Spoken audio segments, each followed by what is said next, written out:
ተነስተልን ተመልካቾቻችን ከኢትዮጵያ ቴሌቪዥን ጤናው በቤቶ የተሰኘው ፕሮግራማችን አሁን ተጀምሯል። ለተለመደው በዚህ በጤናው ቤቶ ፕሮግራማችን በተመረጠ የጤና ርዕሰ ጉዳይ ወደ እናንተ ወደ ተመልካቾቻችን ሰፋ ያለ መረጃን የምናደርስ ይሆናል። እናንተም ተመልካቾቻችን ቆይታችሁን ከኛ ጋር እንድታደርጉ በአክብሮት እንጋብዛለን። ዛሬ ደግሞ በተለይም የአልኮል መጠጥ ሱስ ጋር በተያያዘ በጣም በርካታ መረጃዎችን ወደ እናንተ ወደ ተመልካቾቻችን እናደርሳለን ተባብለን እዚህ ስቱዲዮ ተገናኝተናል። እንግዲህ ወደ በኋላ ላይ በዝርዝር የምናያቸው በጣም በርካታ አይነት ሱሶች ቢኖሩም አንዱ የአልኮል መጠጥ ተጠቃሹ ነው። እንግዲህ በጣም በርካታ ሰዎች በዚህ ምክንያት በርካታ ችግሮች ውስጥ ገብተዋል። ቤተሰቦቻቸው ችግር ተጋልጧል። በርካታ ሕይወታቸው ላይ አደጋ ተጋርጧል። ደግነቱ ግን ከዚህ ሱስ መውጣት የሚፈልጉ ሰዎች በባለሙያዎች በቤተሰብ እንዲሁም በማህበረሰብ ድጋፍ ደግሞ ውጤታማ መሆን ይችላሉ። እንዲሁም ከዚህ ሱስ ደግሞ መውጣት ይችላሉ። ይህን ለማድረግ ምን ማድረግ አለብን የሚለውን እዚህ ባለሙያዎችን ስለጋበዝን እነሱ ሰፋ ያሉ ጉዳዮችን ያነሱልናል። አጠገባችን ፕሮፌሰር ሰለሞን ተፈራ ይባላሉ። የአእምሮ ሕክምና ስፔሻሊስት ሐኪምና የሱስና ተያያዥ ጉዳዮች ደግሞ ባለሙያ ናቸው። እንኳን በሰላም መጡ፣ እናመሰግናለን። እንዲሁም ቁጭ ያሉት እንግዳችን ደግሞ መጋቢ ኤልያስ ሸዋንግዛው ይባላሉ። ከአልኮል ነጻ ትውልድ በኢትዮጵያ ስራ አስኪያጅ ናቸው። ሁለታችሁ እንግዶቻችን እንኳን በሰላም መጣችሁ። እንኳን ሰላም ቆያችሁን። እሺ እንግዲህ ቀደም ሲል እንዳልኩት ዛሬ በተለይ ደግሞ የአልኮል ሱስን ሰፋ ባለመልኩ ዝርዝር አድርገን ያለን ስንል ነበርና እዚህ ጋር የሚያዘጋጀናት አንድ ምስል አለች። እንግዲህ ሱስ አንድ ነገር ሱስ ሆኗል የምንልበት ደረጃ ከመድረሱ በፊት ሱስ ራሱ ምንድነው የሚለውን ቀዳሚ ጥያቄ ባርግ ደስ ይለኛል። ለፕሮፌሰር ድሉን ልስጥ። አመሰግናለሁ። እንግዲህ በሀገራችን ሱስ የሚለውን ቃል የምንጠቀመው ያው በእንግሊዝኛው አዲክሽን ተብሎ የሚጠራውን እንዲወክል ነው። እንግዲህ አንድ ሰው በሱስ ችግር ተጠቅቷል የሚባለው አእምሮን በሚለውጡ ኬሚካሎች ማለትም የአልኮል ይዘት ያላቸው መጠጦች እንዲሁም ልዩ ልዩ አደንዛዥና አነቃቂ እጾች ጥገኝነት ስር በሚወድቅበት ጊዜ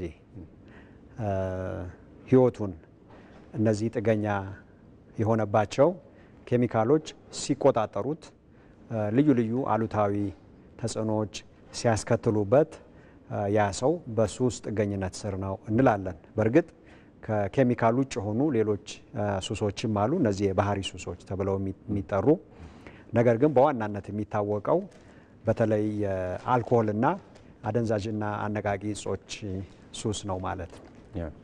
ምን ነገሮች ሲሟሉ ነው ለምሳሌ ሱስ ነው የምንለው? አንዳንድ ጊዜ ያንን ነገር አምጡ የማለት ተደጋጋሚ ጊዜ ማድረግ ሊሆን ይችላል። ምናልባት ሌሎች ተጨማሪ እነዚህ ነገሮች መስፈርቶች ሲሟሉ ሱስ ነው የምንለው ነገር ለማሟላት ምንድናቸው እነዛ ማለት እንችላለን? እንግዲህ በሕክምናው አጠራር ለምሳሌ በስነ አእምሮ ሕክምና ሳይንስ አንድ ሰው ችግር ያለበት አጠቃቀም ነው የሚጠቀመው ወይስ አይደለም የሚል ወደ 11 መለኪያዎች ተጠቅመን የምንለካበት ሁኔታ አለ። እሱ ትንሽ ዘርዘር ያለና ሙያዊ ሁኔታዎችንም የሚያካትት ነው። ቀለል ባለመልኩ ግን 3 ወይም 4 መስፈርቶችን ተጠቅሞ መናገር ይቻላል። የመጀመሪያው ቁጥጥር ማጣት ነው። አንድ ሰው በሚጠጣው መጠጥ ወይም በሚያጨሰው ሲጋራም ሊሆን ይችላል ሌላም እጽ ቁጥጥር ካጣ ያ ነገር በተገላቢጦሽ ሰውየውን ከተቆጣጠረው ያ ሰው በሱስ ወድቋል እንላለን። ምን ማለት ነው? ራሱን መቆጣጠር አልቻለም። ለምሳሌ ዛሬ መጠጣት አልፈልግም ብሎ ማሳለፍ አይችልም ማለት ነው። ሁለተኛው ደግሞ ቅድም እንደጠቀስከው አምጣ የሚል ሰቅዞ የሚይዝ አእምሮን የሚይዝ የመጠቀም ፍላጎት፣ ይሄ ደግሞ ተደጋጋሚነት ያለው በየቀኑ የሚከሰት ያንን አእምሮን የሚለውጥ ኬሚካል ወይም ደግሞ የአልኮልን ጨምሮ የመጠቀም ከፍተኛ ፍላጎት ወይም ግፊት ሲኖር ነው። ሶስተኛው ደግሞ አሉታዊ ውጤት በጤና ላይ፣ በስራ ላይ፣ በማህበራዊ ህይወት ላይ፣ በኢኮኖሚ ላይ በአጠቃላይ የህይወት መዛባትን ሲያስከትል እነዚህ በዋናነት የሱስ መከሰት ዋነኛ አመላካቾች ናቸው። ሌሎች ዘርዘር ያሉ መስፈርቶች ሊኖሩ ይችላሉ። ቀጣዩን ስላይድ ነውና እንግዲህ አሁን አልኮል ቀደም ሲል በተወሰነ ደረጃ ነካ አድርገናቸዋል። አልኮል አንዱ ሊሆን ይችላል። ምናልባት በሀገራችን ላይ ደግሞ ብዙ ጊዜ በወጣቱም ሊሆን ይችላል እንደዚህ ወደ ሕክምና የመምጣት እንደው እነዚህ ሱሶች በአብዛኛው ይከሰታሉ የሚባሉ አሉ። እንግዲህ ቅድም እንዳልኩት ሱስ አስያዥ የሆኑ የአልኮል ይዘት ያላቸው መጠጦች በቤት ውስጥ የሚመረቱም ሊሆኑ ይችላሉ። በፋብሪካ የተለያዩ አደንዛዥና አነቃቂ እጾች በሀገራችን በስፋት እንደሚታዩ ይታወቃል። ነባር የሆኑ ለምሳሌ የአልኮል መጠጥ ኢትዮጵያ ከጥንት ጀምሮ ይጠመቅ እንደነበረ ይታወቃል። ኢትዮጵያ ከጥንታዊ ሀገሮች አንዷ ናት። የአልኮል ይዘት ያላቸው መጠጦች በማምረት ቀደምት ከሚባሉ ሀገሮች አንዷ ናት። በጎጆ ኢንዱስትሪ ወይም በቤት ውስጥ ማለት ነው። ሁለተኛው ደግሞ ጫትን የወሰድን እንደሆነ በሀገራችን ነው የተገኘው ጫት ተብሎ የሚታመነው። ስለዚህ ጫትንም በመጠቀም እንደዚሁ ዘመናት የተቆጠረበት ሁኔታ ነው። ትንባሆም እንደዛው ነው እና ትንባሆ፣ ጫትና አልኮሆል በስፋት በሀገራችን ሰዎች የሚጠቀሟቸው ሱስ አስያዥ ኬሚካሎች ናቸው። ነገር ግን ከቅርብ ጊዜያት ወዲህ ደግሞ በተለይ በአዲስ አበባና ተለቅ ባሉ ከተሞች እንደ ካናቢስ ወይም ሀሺሽ የሚባል አደንዛዥ እጽ አለ። እንዲሁም ደግሞ በተለይ በአዲስ አበባ ደግሞ ከቅርብ ጊዜ ወዲህ ኮኬን የተባለውን አደንዛዥ ወይም አደገኛ እጽ የመጠቀም እንደ አይስ የሚባል እንደዚሁ አደገኛ እጽ አለ። እነዚህን በተለይ ወጣቶች የመጠቀም ሁኔታ እየጨመረ ታይቷል። ከዚህ በተጨማሪ ደግሞ ለህመም ማስታገሻ የሚሰጡ እንደ ትራማዶል የመሳሰሉ መድኃኒቶችንም አላግባብ የመጠቀምና በዛ ችግር የመጠቃት ሁኔታ ይታያል። እሺ፣ የመጨረሻው የቀጣዩን ስላይድ መጠየቅ የምፈልገው አልኮል ሱሰኛ የሆኑ ሰዎች የሚያሳዩዋቸው ባህሪያት ምናልባትም አካላዊ ሊሆን ይችላል። እጅን በአግባቡ አለማንቀሳቀስ ሊሆን ይችላል። ስራ መስራት መቸገር ሊሆን ይችላል። እንደዚህ አይነት ነገሮች ምን አይነት ባህሪያትን ሊያሳዩ ይችላሉ ማለት እንችላለን ፕሮፌሰር? እንግዲህ የአልኮል ይዘት ያላቸውን መጠጦች በተራዘመ ሂደት በብዛት መጠቀም ለአልኮል ጥገኝነት ወይም ደግሞ ለአልኮል ሱስ ይዳረጋል። አንድ ሰው የአልኮል ሱስ ችግር ከተከሰተበት በኋላ ልዩ ልዩ ለውጦች በአእምሮው ላይ፣ በአካሉ ላይ፣ በአጠቃላይ በሰብዕናው ላይ ይከሰታል እና ቅድም እንደጠቀስከው ለምሳሌ አካላዊ ጥገኝነት ያስከትላል አልኮሆል።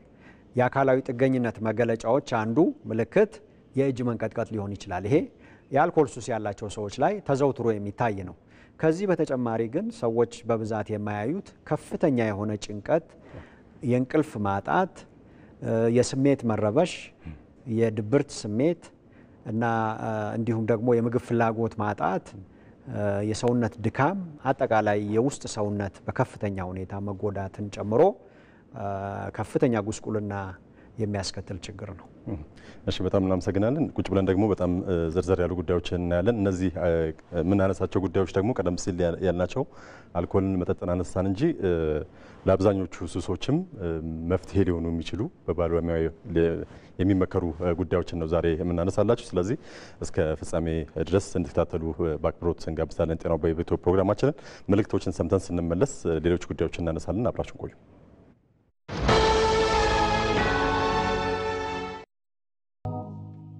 በሰሞነ በዓል ለዛውም በፋሲካ እንደ ፀሐይ ትንሣኤ ሕይወታችን እንዲፈካ ሁሉም እንደ አቅሙ ለበዓል ማድመቂያ ቤተሰብ ከያለበት እየተሰበሰበ ከያለበት እየተሳሰበ ብሩህ ቀን ብሩህ አውደ ዓመት ማሳመሪያ የሚበረከትበት በሌሎች ደስታ ውስጥ የእኛን ሐሴት የምናገኝበት መልካምነት በፍቅር ደምቆ የሚናኝበት በፍቅር ዋጋ በትህትና በቀና መንፈስ በአዲስ ምዕራፍ እንኳን ለብርሃነ ትንሣኤው በሰላም አደረሶ። የኦሮሚያ ህብረት ሥራ ባንክ።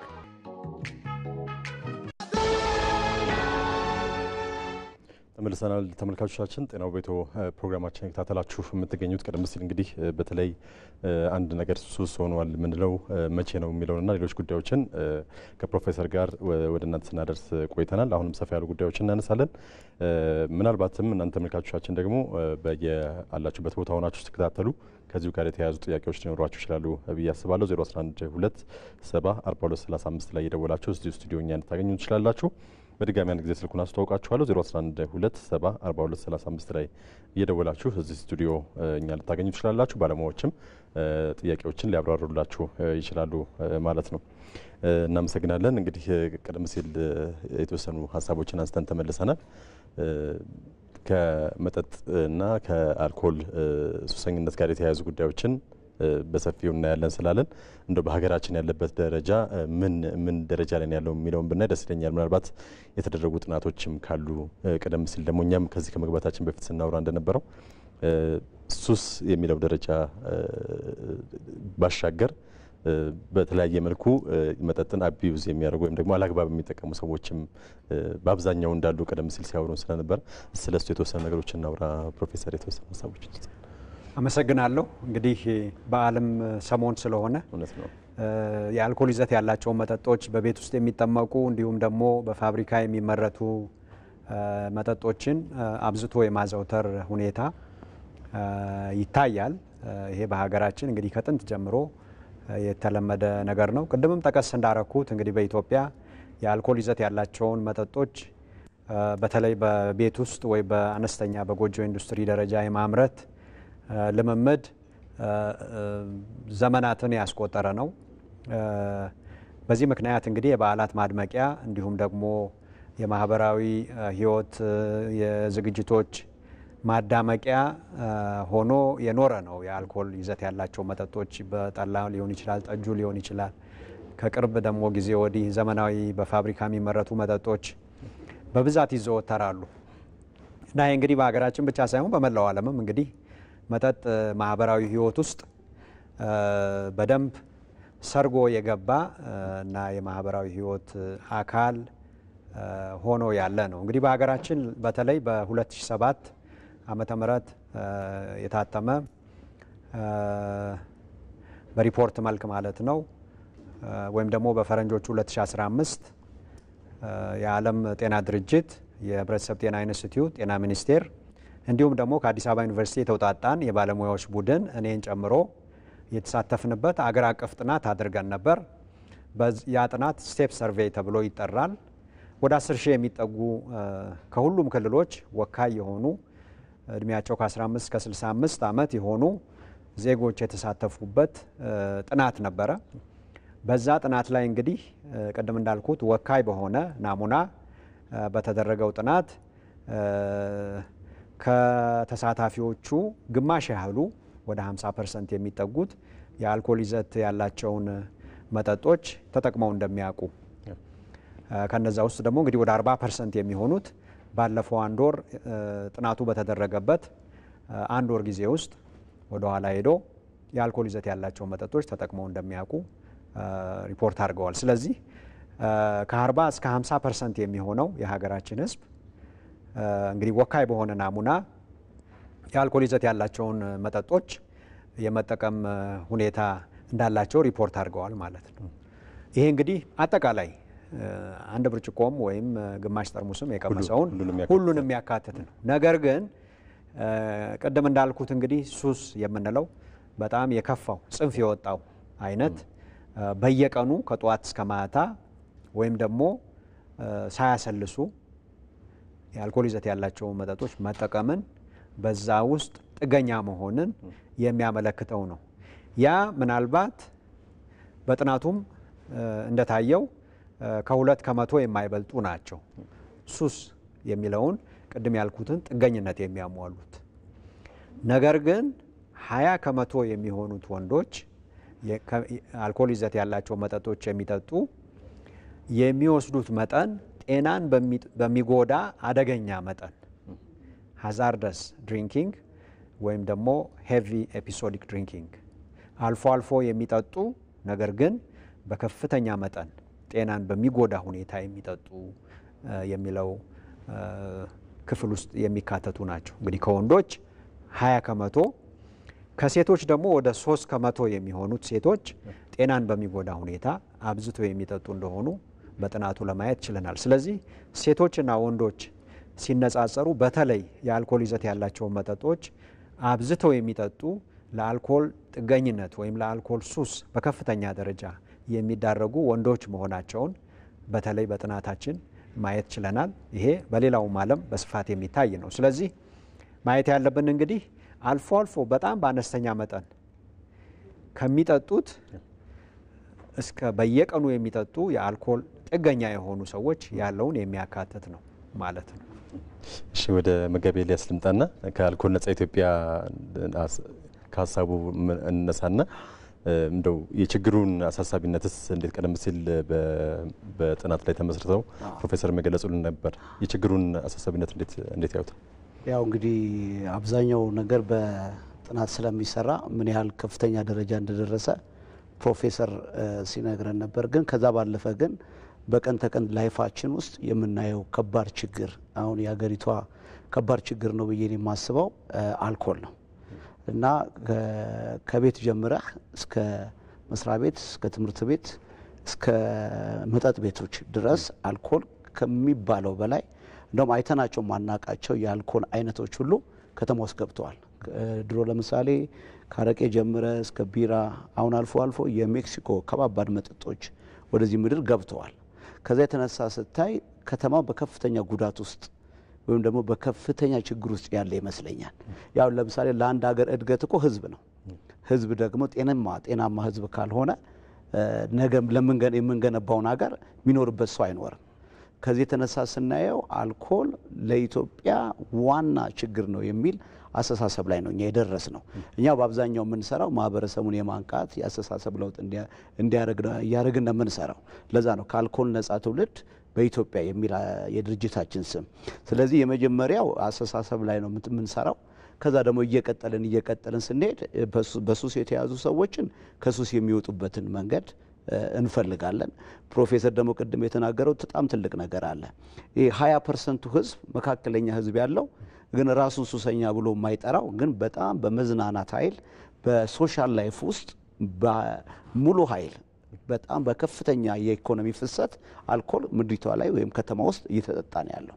ይሄ ምን ያሳየናል ብለህ ስትል ነገ እኛ ቤት አንተ ቤት ፕሮፌሰር ቤት የሚጠጡ ገንዘባቸውን የሚያባክኑ እድሜያቸውን የሚያባክኑ አገራን የሚጎዳ ሶሳይቲ እየተፈጠረ ነው ያለው። እንደውም ስላልተነካ አልተነካም። አሁን እንደዚህ በሚዲያ እንዲህ እየተገናኘን የተወሰነ ጊዜ እናወራለን እንጂ ተዳፍኖ የተቀመጠ ትልቅ ችግር ከትልቁ ሰው እየጀመረ እስከታችኛው በጣም ትልቅ ችግር ነው። ስለዚህ ይሄ ነገር ከወሬ ባለፈ ልንሰራበት ዲፕ ልንገባበት መንግስትም ትልቅ ነገር ትኩረት ሰጥቶ ካልሰራ ነገ የሀገር ትልቁ ችግር አልኮል። መግቢያችን ላይ ስንገባ እያወራን ነበረ። አጠገባችን ጓደኞቻችን ከቤተሰብ እንደዚህ አይነት ነገሮች አይጠፉም ወይም ደግሞ ሱስ ውስጥ ልቅ ብለው መደበኛ ህይወታቸውን መምራት የማይችሉ ሰዎች ያጋጥማሉ። ምናልባት በስራ አጋጣሚ ፕሮፌሰርም ትነግረኛለህ። መጀመሪያ መጋቤ ኤልያስ እኛ ብዙ ሰዎችን እናገኛለን፣ በጣም ብዙ ሰዎችን እናገኛለን። የምክር አገልግሎት እንሰጣለን፣ መንፈሳዊ አገልግሎቶችን እንሰጣለን እና ይሄንን ስናይ እኔ ብዙ አይነት ሰዎችን አግኛለሁ በዚህ ዙሪያ ላይ። በአገልግሎታችን ቶሎ ተለውጠው ይወጡም አሉ። አንዳንዶች ጀምረው ደግሞ አቋርጠው የሚወጡ አሉ። አንዳንዶች ደግሞ ብዙ ጊዜም ደግሞ የሚፈጅባቸው ሰዎች አሉ። ይሄን ስታይ በተለያየ አይነት ፋሚሊ ውስጥ ካየናቸው ሰዎች አይተን ስታይ በትዳራቸው ውስጥ የትዳር መፍረስ የገጠማቸው ሰዎች አሉ። ራሳቸው መቆጣጠር ያልቻሉ ያላቸውን ፖቴንሻል መጠቀም ያልቻሉ በአልኮል ምክንያት አደጋ ውስጥ የገቡ በመኪና አደጋ የሞቱ የኩላሊት የሳምባ ችግር ውስጥ የገቡ ስራቸውን መስራት ያልቻሉ ብዙ አይነት ሰዎችን በእኛ ጋር በመምጣት እያየን በጣም ነው የምናዝነው። አንድ ሰው ተወልዶ ቤተሰቡ አሳድጎት ተምሮ ስራ በሚሰራበት እድሜ ትልቅ ነገር በሚሆንበት እድሜ ውስጥ በዚህ ሱስ ውስጥ ተይዞ ለቤተሰብ ውድቀት፣ ለሀገር ውድቀት፣ ለራሱ ውድቀት እያደረገ ነው አልኮል። የምታስታውሰው ታሪክ አለ? አለ ታሪክ። አሁን ለምሳሌ ሁለት ታሪክ ልነግር ይችላል። አንዱ ጥሩ ታሪክ፣ አንዱ መጥፎ ታሪክ። አንድ ሰው የ53 ዓመት ሰው ነው። 37 ዓመት ሙሉ አልኮል አዲክተር ነው ወይም አዲክሽን ውስጥ የገባ ሰው ነው ማለት በቃ መኖር አይችልም ያለ አልኮል መኖር አይችልም፣ ግን መለወጥ ይፈልጋል እና እኛ ጋር መጣ 1 ዓመት ከኛ ጋር ቆይቷል እና የካውንስሊንግ አገልግሎቶችና የጸሎት አገልግሎቶችን ወይም መንፈሳዊ አገልግሎቶችን ወይም ደግሞ የመጽሐፍ ቅዱስ ትምህርቶችን እየሰራን 1 ዓመት ሙሉ አስተካከል ነው። ያ ሰው ሚስት አለው፣ 2 ልጆች አሉት፣ ግን ቤተሰቡን መምራት አልቻለም፣ ልጆቹን ማሳደግ አልቻለም። ለምን? ከሚስቱ ከልጆቹ በላይ ሆኗል ያ ነገር። 2 ልጆች ነው ያሉት። ከዛ ለ37 ዓመት ቤተሰቡን አይቶ አያውቅም። ውጪ ነው የሚያድረው። ማታ መጥቶ እንደውም ጧት መጥቶ በራ ላይ ይወድቃል እና እሷ ጧት የመጀመሪያ ከፍታ ወደ ቤት የምታስገባው ባሏን ነው። ይሄ ለ37 ዓመት ነው የምነግርህ። እና ይሄ ቤተሰብ በጣም የተጎዳ ቤተሰብ ነው። ፋይናሊ ግን ወደኛ ጋር ከመጣ በኋላ ያንን ሰው አግኝተነው አውርተነው እድሉን ሰጠን። ፍላጎት ግን ነበረው። ያ ሰው የመለወጥን እንትን አገኘ። ሌላው ደግሞ በዚህ እድሜ ያለ ሰው የአንድ ነው ትልቅ ካምፓኒ ዳይሬክተር ነው። በቃ እሱ ደግሞ አንደኛ እዚህ እንትኑን አልኮሉን እዚህ ውስጥ ነው የሚይዘው። መስሪያ ቤትም ቢገባ የትም ቢገባ እዚህ ውስጥ ይዞ ነው የሚገባው። ያለዛ መኖር አይችልም። ስራውን በስነ ስርዓት መስራት አልቻለም። ትዳሩ ፈርሷል። ልጆቹ ተበትነዋል እና በጣም የተበላሸ ላይፍ ያለው ሰው ነው። እኛ ጋር መጣ። እኛ ጋር መማራች ዛሬ ቢመጣ ነገ አይመጣም።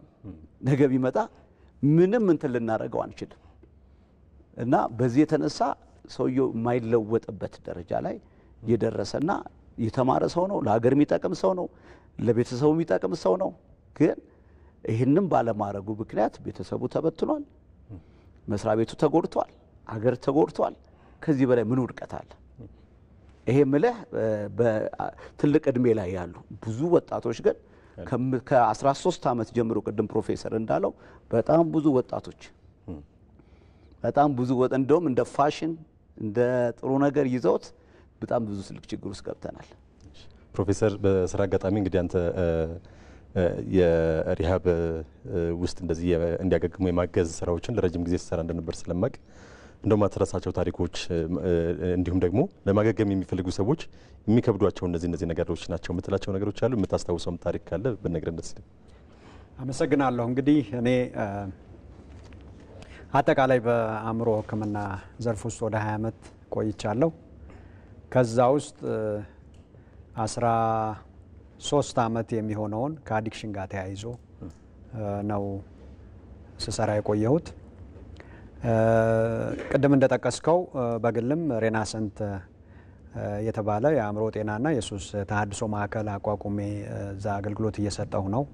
እንዲሁም በመንግስት በዘውዲቱ መታሰቢያ ሆስፒታል በአነስተኛ ደረጃ በተለይ የአልኮል ይዘት ያላቸው መጠጦች በማብዛት በአልኮል ሱስ የተጠቁ ሰዎች የሚታከሙበት መጠነኛ የሕክምና ተቋም አደራጅቻለሁ ከ10 ዓመት በፊት። አሁንም አገልግሎት እየሰጠ ነው። በስራ አጋጣሚ እንግዲህ በጣም ብዙ በምናል በሺዎች የሚቆጠሩ ሰዎች የማየት እድል አጋጥሞኛል። እኛ ሀገር በተለይ ከሱስ ጋር ተያይዞ በሰፊው የማየው ችግር ከአልኮል ጋር የተያያዘ ችግር ነው። እንግዲህ አልኮል ቀላል ይመስላል፣ ነገር ግን የሚያስከትለው ችግር በጣም ውስብስብ አእምሮአዊ፣ አካላዊ ጥገኝነት የሚያስከትል ማህበራዊ መቃወስ የሚያስከትል ለሞትም የሚዳርግ ነው።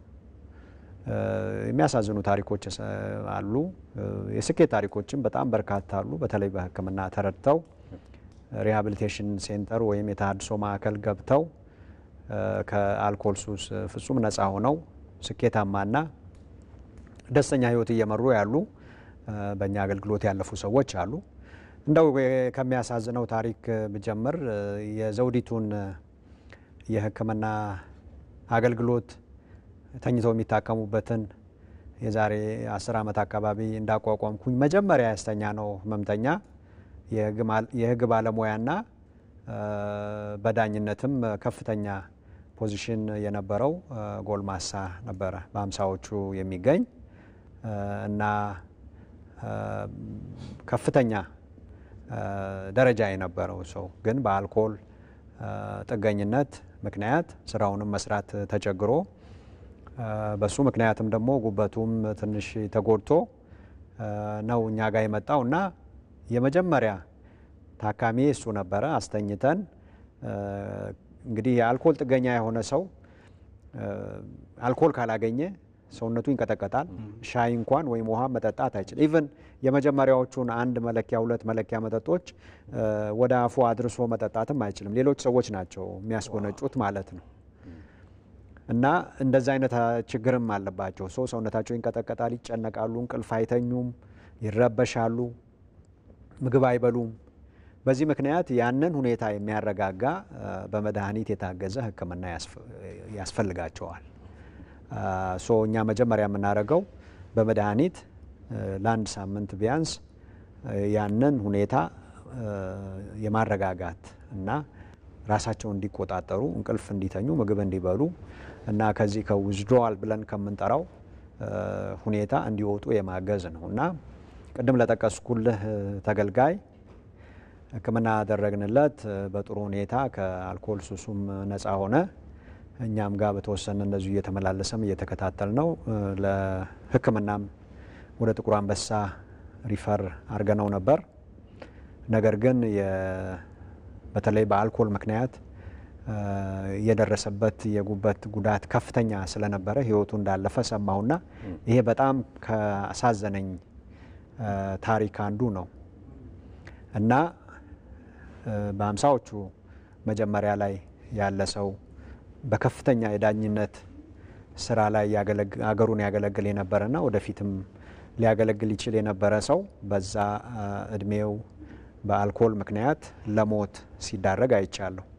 በተቃራኒው ደግሞ ስኬታማ የሆኑ በጣም በርካታ ተገልጋዮች አሉ። ከአልኮል ነፃ ሆነው ወደ ስራቸው የተመለሱ፣ ወደ ትምህርታቸው ተመልሰው ዩኒቨርሲቲ በጥሩ ውጤት ጨርሰው የትምህርት ውጤታቸውን የሚልኩልኝ አሉ። እንዲሁም ደግሞ ትዳር መስርተው ደስተኛ ህይወት እየመሩ ያሉ ያንንም የሚነግሩኝ አሉ። የተበተነ ትዳራቸውን ቅድም እንደተጠቀሰው ሰብስበው እየመሩ ያሉ አሉ እና የአልኮል ሱስ መታከም የሚችል ነው። ሕክምና አለው። የመድኃኒት ሕክምናም አለው፣ የስነ ልቦና ሕክምናም አለው። እነዚህ ሁለቱ ደግሞ በአንድ ላይ በሚሰጡበት ጊዜ በጣም ጥሩ ውጤት ከሚገኝባቸው ችግሮች አንዱ ነው ብለን ነው የምንወስደው። እኔ እንደ ሐኪም በአልኮል ሱስ የተጠቁ ሰዎች ታክመው ህይወታቸው ፍጹም ተቀይሮ ስኬታማ ህይወት ሲመሩ አይቻለሁ በስራዬ ማለት ነው። እሺ ጥሩ። እነዚህ ታሪኮች እንግዲህ በውስጣቸው ብዙ ነገሮችን ስለሚነግሩን ነው እንድትነግሩንም የፈለኩት። ምክንያቱም አሁን ቀደም ሲል ቤተሰብም መበተን አለ፣ በጣም ብዙ አይነት ነገሮች ናቸው እንትን የሚሉት። መጋቤ ኤልያስ በእናንተ በኩል በተለይ በእነዚህ ሂደት ውስጥ ያሉ ሰዎችን እንዲሁም እንደ ሀገርም ትልልቅ ስራዎችን እየሰራችሁ እንደሆነ መረጃው ስላለኝ ምን ስራዎች ነው እየሰራችሁ ያላችሁት? ወጣቱን እንደ ሀገርም በዛ ውስጥ ያሉ ግለሰቦችን ከአልኮል ነጻ ከማድረግ አንጻር እኛ እንግዲህ እየሰራን ያለ ነው። ከዚህ በፊት የመጀመሪያው ቅድም እንዳልኩት የአስተሳሰብ ለውጦችን ለማምጣት በአልኮል ነጻ ትውልድ በኢትዮጵያ ከአልኮል ነጻ ቀን የሚል በአመት አንድ ቀን የሚከበር ፕሮግራሞችን እያደረግን ነበረ። በሀገር ደረጃ ሰርተናል። አንድ ጊዜ እንደው የዛሬ 3 አመት ወደ 5000 ሰዎች የተካፈሉበት ባለስልጣናቶች፣ አርቲስቶች ቅድም እንዳሳየው ግማሹ በእኛ ወጪ ግማሹ ደግሞ በሌሎች ወጪ ተሸፍኖ የአስተሳሰብ ለውጦችን ለማምጣት ፕሮግራሙ የቀጥታ ስርጭት ሁሉ አግኝቶ ትልቅ ስራ ሰርተናል። ሀሳቡን ራሱ መድፈራችን ሰዎች በጣም ይገርማቸው ነበር። አልኮል ማይደፈር ሀሳብ ነው። እኛ ሀገር አልኮል ኢኮኖሚ ነው፣ ገቢ ነው፣ ሁሉ ነገር ነው። ቅድም ፕሮፌሰር እንዳለው በቃ አብሮን ለዘመናት የመጣ ነው ከኢትዮጵያ በኢትዮጵያ ውስጥ ማለት ነው። ያንን ለዘመናት የመጣውን ሀሳብ መንካት በራሱ ትልቅ ቻሌንጅ ነበረብን ለኛ።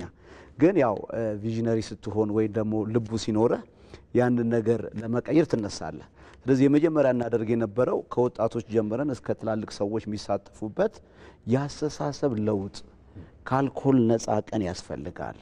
ሰዎች ከአልኮል ነፃ ሆነው እንዲኖሩ ያን ቀን ከአልኮል ነፃ ቀን መሆን የሚችሉበትን አስተሳሰብ የሚይዙበትን ፕሮግራሞችን አድርገን በአዲስ አበባም በድሬዳዋም ሰርተናል። ያንን ፕሮግራም ለማስቀጠል ያው የራሱ ቻሌንጆች ያደረጉን ነገሮች አሉ። ለምን ይሄ ስራ የሀገር ስራ ነው። ይሄ ስራ ትልቅ ሪሶርስ የሚፈልግ ስራ ነው። ስለዚህ መንግስት ከኛ ጋር አብሮ መስራት መቻል አለበት። ስለዚህ በዚህ ደረጃ እንሰራለን። ከዛ ደግሞ አልፎ ደግሞ ትምህርት ቤት ድረስ ወርደን የሰራናቸው ስራዎች አሉ። ከትምህርት ቤት ደረጃ ትምህርት ቤታው ምንም አይነት እንትን የላቸውም። ትምህርት ቤት ነው ለምሳሌ ትምህርት ቤት እዚህ ጋር አለ፣ መጠጥ ቤት እዚህ ጋር አለ። ሊገናኝ ሁሉ አይችልም። ገባ? ስለዚህ የተፈቀደ ነገር ስለሆነ ተማሪዎች እዚህ ጠጥተው እዚህ ይገባሉ። አሁን ግን ያዩዋቸው በ20 ሜትር የተወሰኑ ለውጦች ያዩባቸው ቦታዎች አሉ። ትምህርት ቤት አካባቢ ወደ መዝናኛነት እንዲቀየሩ የመጠጥ ነገሮች እንዲቆሙ የሚል በመመሪያም ደረጃ ያየሁትን በተግባር ያዩዋቸው አሉ። ምናልባት ይሄ የሚስፋፋ እንትኑ ላይ አለ። ይሄ ለምሳሌ ህጎች ላይ አሉ። ግን በነባራዊ ሁኔታ ስታየው ተጠጋግቶ የሚኖሩ ነገሮች ናቸውና ሙሉ ለሙሉ የሉም ለማለት ሳይሆን ያዩዋቸው በተወሰኑ ቦታዎች እሱን ይሆናል። ልክ ነህ። እና ይሄን ስታይ ከትምህርት ቤት ጀምሮ ሰርተናል። እየገባን በአንዳንድ ትምህርት ቤቶች ሁሉ ገብተን ፕሮግራሞችን የአልኮል አስከፊነት አልኮል ፊውቸር እነሱ ህይወት ላይ የሚያመጣውን ተግዳሮት ለተማሪዎች አንዳንዱ ሰው አያውቅ። እንደውም አንዳንዱ እኮ ወደፊት ለመጠጣት ፕሮግራም ይዟል። ለምን እኛ ሀገር መጠጣት ወይ ውስኪ መጠጣት ወይ የተለየ ውስኪ ምንትም ነገር መውሰድ እንትን ነው ለሰው የሆነ የኑሮ ለውጥ ነው የሚመስለው፣ ግን አይደለም። ስለዚህ በአስተሳሰብ ደረጃ የሰዎችን ወይም የወጣቶችን አስተሳሰብ ለመቀየር ኢቨንቶችን እያደረግን ያንን እየሰራን ነው ያለነው። በዛ ባለፈ ደግሞ የካውንስሊንግ ስራዎችንም እየሰራን በተቻለን አቅም የአስተሳሰብ ለውጥ ለማምጣት በተቻለን አቅም አንዳንድ ሰዎች የአልኮል ጉዳተኝነትን ምን ያህል እንደሆነ ለሰዎች ማስረዳት፣ መንገር፣ መድፈር ደግሞ ያስፈልጋልና ይህን ነው እኛ እየሰራን የነበረው። እሺ፣ ምናልባት በሱስ ውስጥ በቤተሰብ አባላት ሲኖሩ ቤተሰብም አብሮ ሰፈር ያደርጋል ወይም ችግር ውስጥ ይገባል። ከግለሰቡ ባሻገርም ወደ ሌሎች ይሄዳል ይሄ ነገርና ምን ጫናዎች ናቸው የሚኖሩት? ምናልባት ያ ሰው መስራት ላይ ይችላል። እንደው የሚያጋጥሟቸው ነገሮች ምንድናቸው? ፕሮፌሰር እሱ ላይ የተወሰኑ ነገሮች ማለት ነው። እንግዲህ ያው እያተኮርን ያለ ነው የአልኮል ሱስ ላይ ነው። እንግዲህ አልኮል ሱሰኝነት በጊዜ ሂደት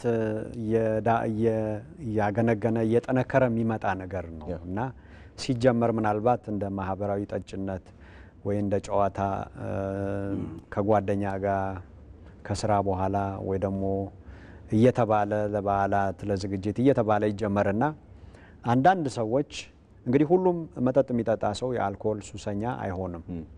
የአልኮል ሱስ በተፈጥሮ ተጋላጭነት ላይ ተመስርቶ የሚመጣ በሽታ ነው። ለአልኮል ሱስ ተጋላጭ የሆኑ ሰዎች አሉ በተፈጥሯቸው።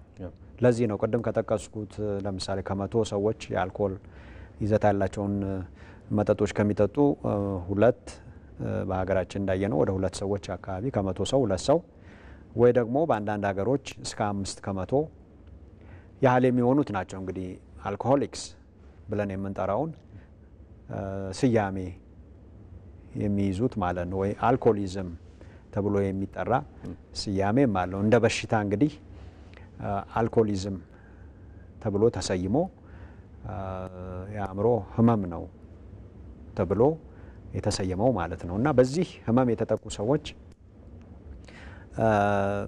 በአጠቃላይ የህይወት መዛባት ነው የሚያጋጥማቸው። እንግዲህ እኛ ለምሳሌ በእኛ ሕክምና በስነ አእምሮ ባዮሳይኮሶሻል ይባላል። ትንሽ ኤክስቴንድ አድርገን ነው ደግሞ ባዮሳይኮሶሻል ስፒሪቹዋል ማለት ይቻላል።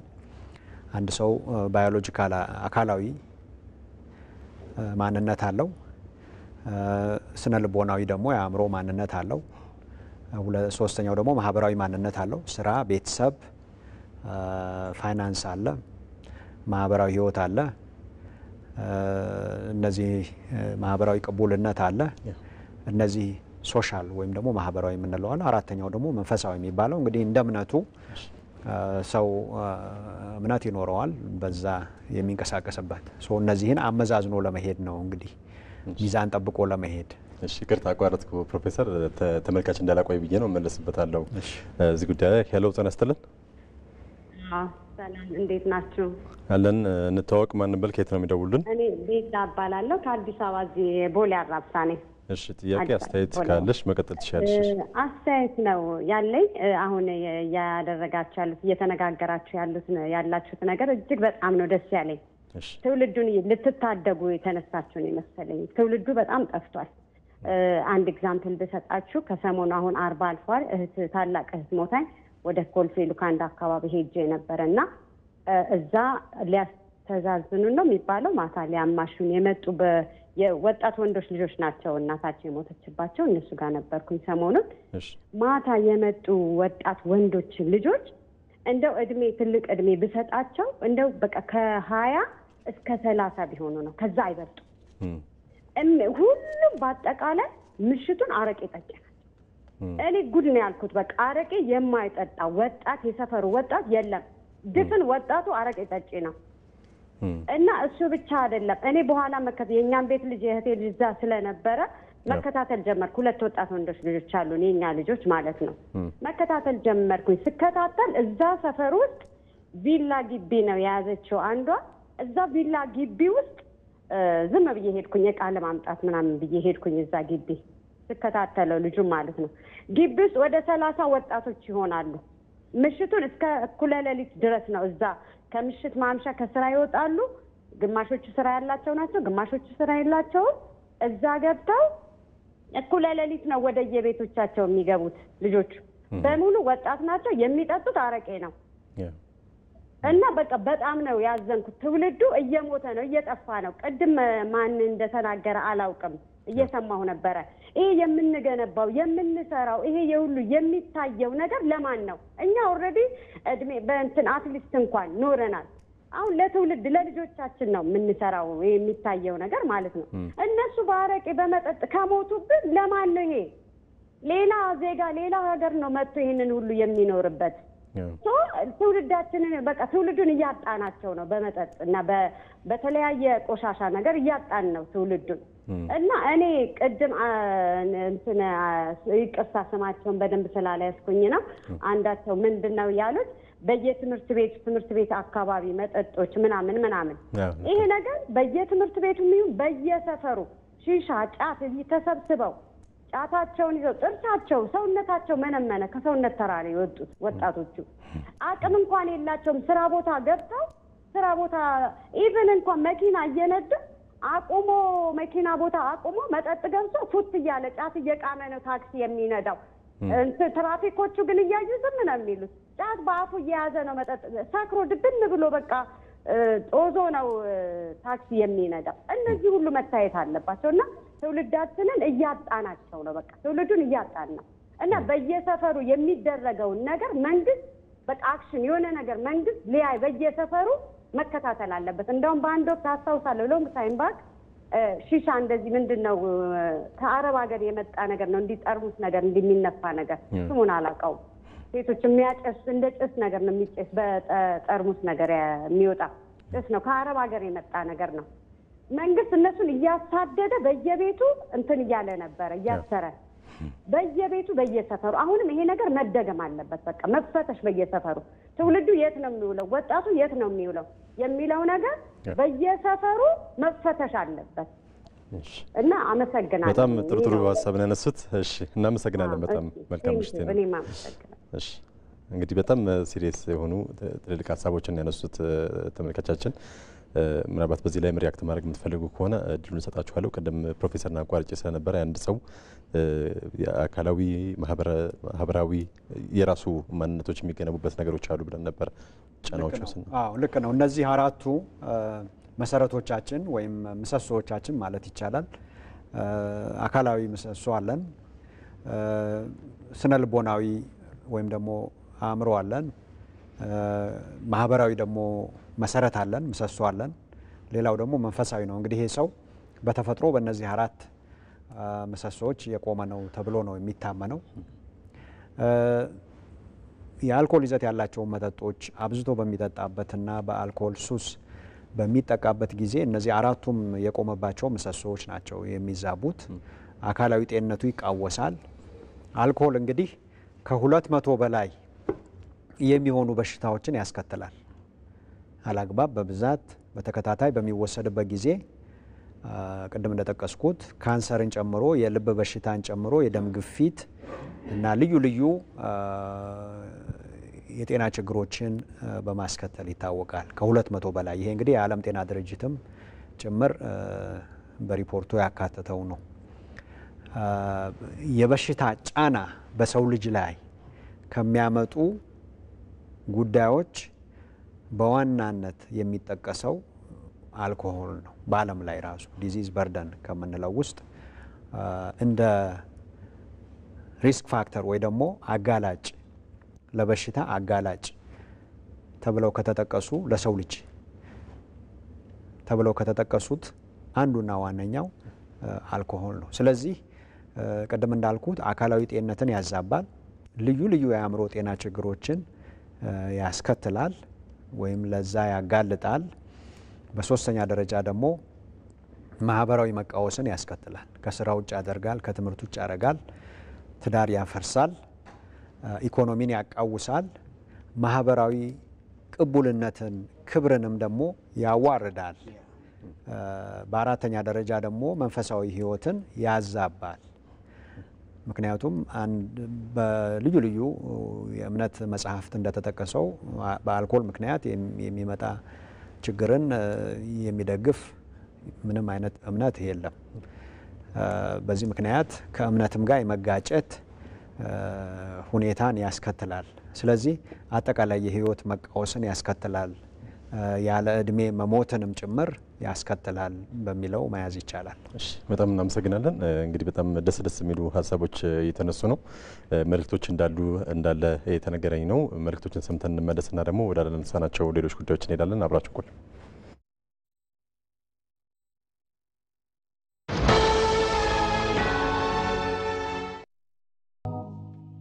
በሰሞነ በዓል ለዛውም በፋሲካ እንደ ፀሐይ ትንሣኤ ሕይወታችን እንዲፈካ ሁሉም እንደ አቅሙ ለበዓል ማድመቂያ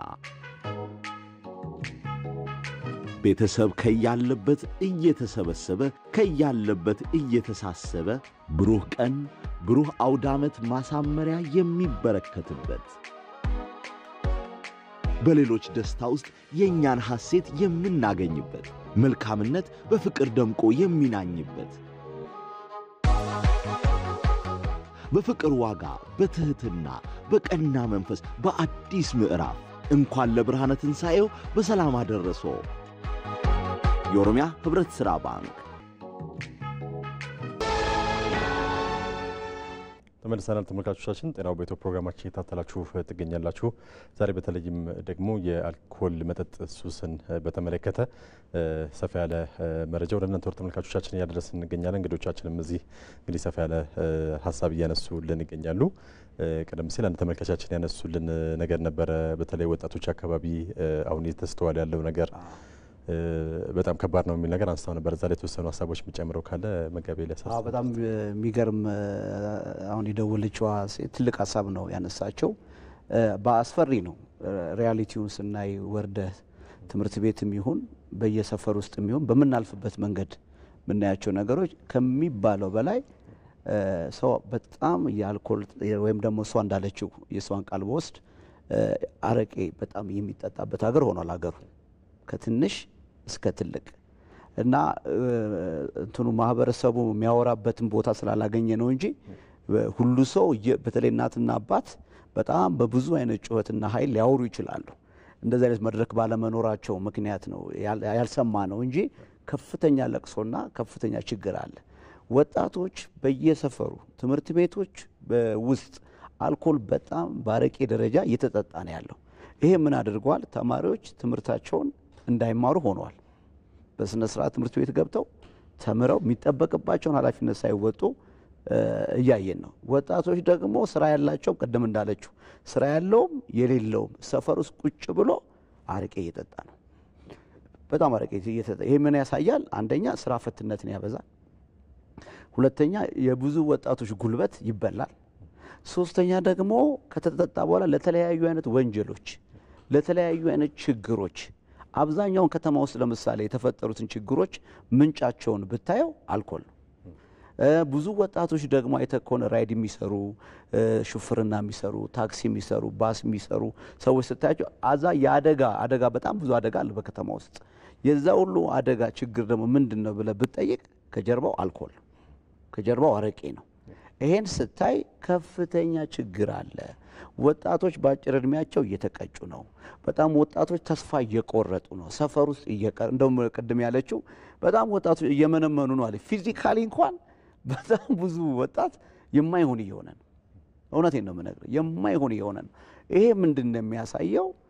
ብዙ ተጠቃሚ ያለ ማለት ነው። ስለዚህ ከኛ የሚጠበቀው ምንድነው? ይሄንን ነገር ዛሬ አንቀን ካልያዝ ነው፣ ዛሬ ካላወራንበት፣ ዛሬ ካልተነጋገርንበት፣ ዛሬ ከመንግስት ጋር ሆነን ከትምህርት ቤት ጀምረን ካልሰራን። ለምሳሌ አሁን መንግስት አሁን ከተማ እያስዋበ ነው ያለው አይደል? ለምሳሌ የቆሸሹ ነገሮችን በማጽዳት ከተማን እያስዋበ እያማረ ነው ያለው። ልክ እንደዚህ ሰውን ከአልኮል ማጽዳት አለብን።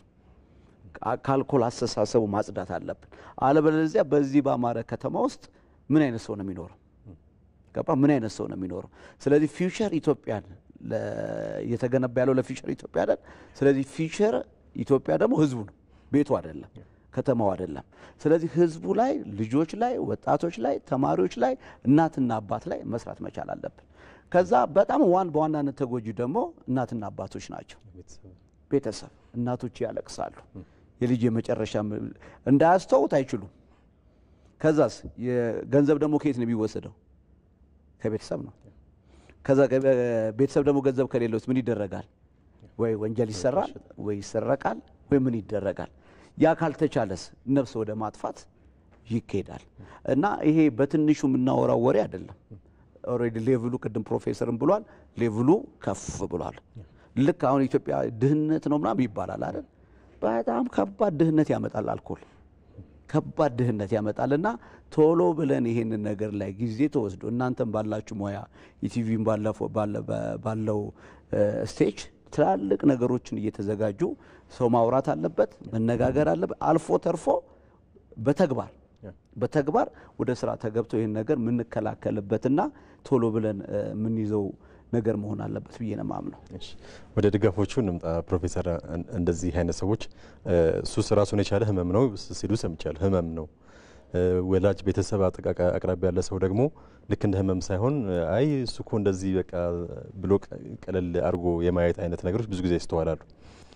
እንደ ህመም ከሆነ አንድ ቦታ ሄዶ ታክሞ መዳን የሚችልበትን ፕሮሰስ ደግሞ ማለፍ አለበት ብዬ ስለማስብ ምን አይነት ድጋፎች ነው የሚያስፈልጋቸው እንደዚህ አይነት ችግር ውስጥ ያሉ? ምናልባት እንግዲህ እንደዚህ አይነት ችግር ስንል አሁን ዛሬ መጠጥን እያወራን ስለሆነ ነው እንጂ ሌሎችም ተመሳሳይ ችግር ውስጥ ያሉ ምናልባት ደግሞ የግለሰብን ውሳኔ ደግሞ አብዛኛው ከዚህ ቀደም ፕሮግራም ስንሰራ ያስተዋልኩት ነገር ግለሰቦች አይዝ በቃ ይሄ ነገር እየጎዳኝ ነው፣ ይሄ ነገር አያስፈልገኝም የሚል የራስ አቋም ሲይዙ ውጤታማም ለመሆን ለማቆምም ፍላጎት ያላቸው ሰዎች የሚሳካላቸው እንደዛ ሲሆን ነው የሚል ነገር ስላየው ከዛም አንጻር እንደው ምን ድጋፍ ይደረግላቸው ማለት እንችላለን? ፕሮፌሰር አመሰግናለሁ። እንግዲህ ይሄ መሰረታዊ ጥያቄ ነው። ቅድም እንዳልኩት የተለያየ አይነት የአልኮል ተጠቃሚዎች አሉ። እነዚህ በአልኮል ጥገኝነት ወይም በአልኮል ሱስ ተይዘዋል የምንላቸው ሰዎች ታማሚ ሆነዋል ማለት ነው። ስለዚህ ሕክምና ያስፈልጋቸዋል። ይህንን በማያወላውል ሁኔታ ህብረተሰቡ መረዳት ያስፈልጋል። ለዚህ ደግሞ የሚሆኑ የተፈተኑ ውጤታማ የሕክምና ዘዴዎች አሉ። በተለይ በአዲስ አበባ በመንግስትም በግልም የተደራጁ ተቋማት አሉ። እንግዲህ የእኛን ተቋም ጨምሮ ማለት ነው። እነዚህ ተቋማት ውጤታማ የሆኑ የተፈተኑ የሕክምና ዘዴዎችን በመጠቀም የመጀመሪያው ደረጃ ቀደም እንዳልኩት እኛ ዲቶክሲፊኬሽን ብለን የምንጠራው ነው። ህመምተኛውን ከአልኮል ጥገኝነት ማላቀቅ፣ አካላዊ ጥገኝነት ስለሚያስከትልበት ማለት ነው። ያ በመድኃኒት እገዛ የሚደረግ ነው። ከባድ የአልኮል ሱስ ያላቸው ሰዎች ድንገት ቢያቆሙ እስከ ሞትም ሊዳረጉ የሚችሉበት ሁኔታ አለ። እስከ 20 ከመቶ የሚሆኑትን በተለይ በጣም ከባድ የአልኮል ሱስ ያላቸው ከባድ ውዝድዋል ያላቸው እስከ ሞት ሊዳረጉ ይችላሉ። ስለዚህ በራስ ውሳኔ በተለይ ከባድ ጥገኝነት ካለ ያለምንም የባለሙያ ወይም የመድኃኒት እገዛ ለማቆም መሞከር አደጋም ሊያስከትል ይችላል። ስለዚህ ባለሙያን ማማከር ከዛ ደግሞ የሚሰጠውን ሕክምና በአግባቡ መከታተል እና የመጀመሪያውን ደረጃ ሰውነትን አእምሮን ከዛ የማላቀቅ ሁኔታ ካለፈ በኋላ የሚከተለው ያው የተሃድሶ ወይም የሪሃቢሊቴሽን ሂደት ነው። በዛ ሪሃቢሊቴሽን ሂደት ህይወትን እንደገና መልሶ የማደራጀት የተዛቡ አስተሳሰቦችን ማስተካከል፣ የተዛቡ ማህበራዊ ግንኙነቶችን ማስተካከል፣ የፈረሰን ነገር ማደስ፣ የተቋረጠን ነገር ማስቀጠል፣ ከትምህርት ውጭ ሆኖ ወደ ትምህርት መመለስ፣ ከስራ ውጭ ሆኖ ወደ ስራ መመለስ የመሳሰሉት አጠቃላይ ህይወትን እንደገና መልሶ የመገንባት ስራን ይጠይቃል ማለት ነው እና በዛ ሂደት ውስጥ ቤተሰብ ከፍተኛ አስተዋጽኦ ያደርጋል። በእውነት ለመናገር በእኛ ሀገር የቤተሰብ ድጋፍ በቀላሉ የሚታይ አይደለም። በጣም ብዙ ውጤት ያመጡ ተገልጋዮች በቂ የድጋፍ ስርዓት በዙሪያቸው ያለ በተለይ ደግሞ በቂ የቤተሰብ ድጋፍ ያላቸው ናቸው። እኔም በውጤታማነት ሕክምና አድርገን ተሳክቶልናል የምንላቸው። ምክንያቱም ከዛ ሁኔታ ከወጡ በኋላ የሚቀበላቸው ተስፋ አስቆራጭ ነገር ምንም ድጋፍ የማያገኙበት ሁኔታ ከሆነ መልሰው ወደዛ የመመለስ ሁኔታ አለ። እንግዲህ ተነሳሽነት ጥሩ ነው። ቅድም የጠቀስከው አንድ ሰው በህይወቱ ለውጥ የሚያመጣው ለውጥን ሲፈልገው ነው። ይሄ ነገር ያለሁበት ህይወት በቃኝ፣ ሰለቸኝ፣ እስከ መቼ የሚል ጥያቄ ራሱን መጠየቅ ሲጀምር ነው። አበረታታቸዋለሁ ይሄን ጥያቄ እንዲጠይቁ። በዚህ ችግር ውስጥ ያሉ ሰዎች እስከ መቼ ነው በዚህ ህይወት የምቀጥለው? ከዚህ የተሻለ ህይወት አይገባኝም ወይ? በዚህ ሁኔታስ ብቀጥል መጨረሻ ምንድን ነው የሚለውንም ማሰብ አለባቸው። እኔ ብዙ ከባድ የአልኮል ሱስ ያላቸው ሰዎችን የማነጋገር እድል ገጥሞኛል። በርካቶቹ የሚነግሩኝ ብዙ የሚያውቋቸው ጓደኞቻቸው አብረዋቸው የሚጠጡ ሰዎች በሞት እንደተለዩ ነው። አንዳንዶቹ እዛው መጠጥ ቤት ጭምርም እየጠጡ ድፍት ብለው የሞቱ በርካታ ሰዎች እናውቃለን ይሉኛል። ህይወትን የሚነጥቅ ነገር ነው ማለት ነው። ከህይወት ደግሞ የበለጠ ዋጋ የሚሰጠው ነገር የለም በዚህ ምድር ላይ። መቼም ሰው አንድ ህይወት ነው ያለው። ያንን ህይወቱን ጠብቆ መኖር ያለበትን እድሜ ኖሮ ጥራት ያለው ህይወት ኖሮ ውጤታማ የሆነ ህይወት ኖሮ እንዲያልፍ ነው የተፈጠረው እንጂ እንዲሁ ህይወቱን አባክኖ አልባሌ አሟሟት መሞቱ የሰው ልጅ ዕጣ ፈንታው ነው ብዬ አላምንም። በተለይ ደግሞ ልናስተካክለው የምንችለው በእጃችን ላይ ያለ ነገር ሲሆን ሁሉን ጥረት ማድረግ አለብን ማለት ነው ህይወታችንን ለማስተካከል እና በዚህ አጋጣሚ በዚህ ችግር ውስጥ ያሉ ሰዎች አበረታታቸዋለሁ። ልዩ ልዩ ተቋማት አሉ። መጀመሪያ ግን መጠየቅ ያለባቸው ከዚህ ችግር መውጣት እችላለሁ፣ ውጤታማ የሆኑ የህክምና ዘዴዎች አሉ፣ የት ነው ህክምና የሚሰጠው፣ እነማን ጋር ነው የሚሄደው የሚለውን ማጣራት ከፈለጉ ያገኛሉ። ተቋማት አሉ፣ በግልም በመንግስትም የተደራጁ።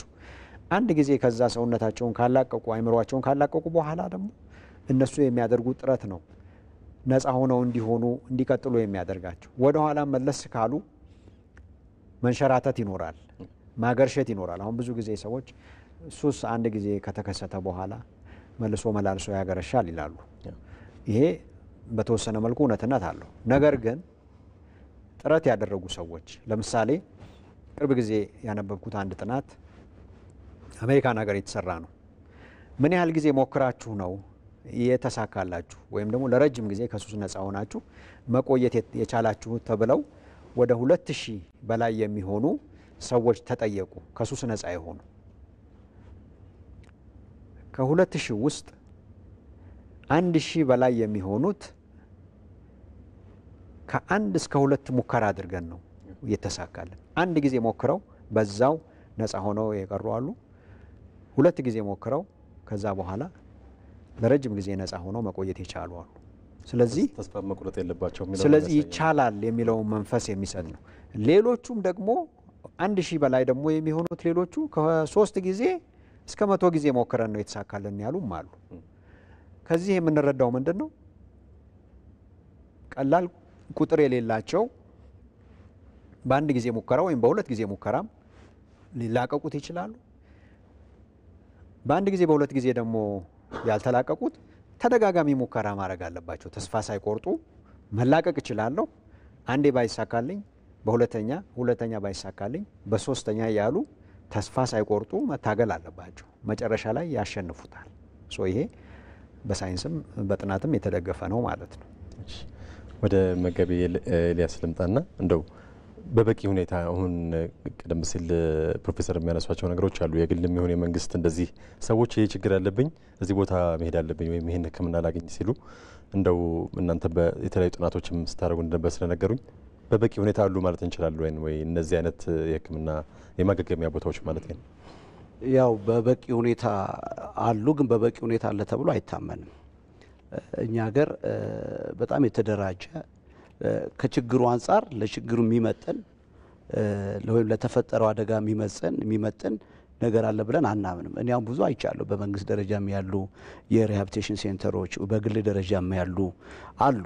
ቢያንስ የተወሰኑ ነገሮችን እንትን ያደርጋሉ። ግን ካለው ችግር አገሪቷ ላይ ካለው ችግር አንጻር በተለይ ደግሞ በሕክምና ደረጃ ትንሽ አቅም ያላቸው ሰዎች ናቸው የሚጠቀሙት።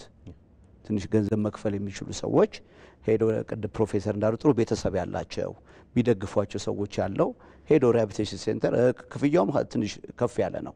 አንድ ሰው ለምሳሌ በጣም በእንትን ውስጥ ከሆነ በጣም ብዙ ብር ይከፍላል እና ጥሩ ቤተሰብ ያለው ሰው ካልሆነ ያንን መክፈል አይችልም። ስለዚህ ምን ያደርጋል? ያ ሰው ተስፋ ይቆርጣል። ስለዚህ በዚህ ላይ መንግስት ደረጃውን የጠበቀ በጥሩ ፋሚሊም ያለ ይሁን በጥሩ ፋሚሊ ያልሆነም ሰው ገብቶ ተጠቅሞ ያንን ነገር ከዛ ነፃ ወጥቶ ህይወቱን የሚያሻሽልበትና የሚለውጥበትን የሪሃቢሊቴሽን ሴንተሮች በደንብ ያስፈልጋሉ። ማለት ይህ ስል በደንብ ስታንዳርዱን የጠበቀ ሰዎች በትክክል ገብተው ሁለንተናዊ የሆነ አገልግሎትና ሕክምና አግኝተው የሚወጡበትን መስፈርቱን ያሟላ የሪሃቢሊቴሽን ሴንተሮች ያስፈልጉናል። እና እኔ በሚገባው ደረጃ አለ ብዬ አላምንም። አሉ አሁን እንደነ ፕሮፌሰር በሕክምናው ደረጃ የሚሰሩ አሉ፣ ሌሎችም አንዳንድ ማቃቸው አሉ። ግን እንትን ናቸው፣ በጣም የወረዱ ናቸው። የተወሰነ ሰው ነው እንትን የሚያደርጉት። ግን ትኩረት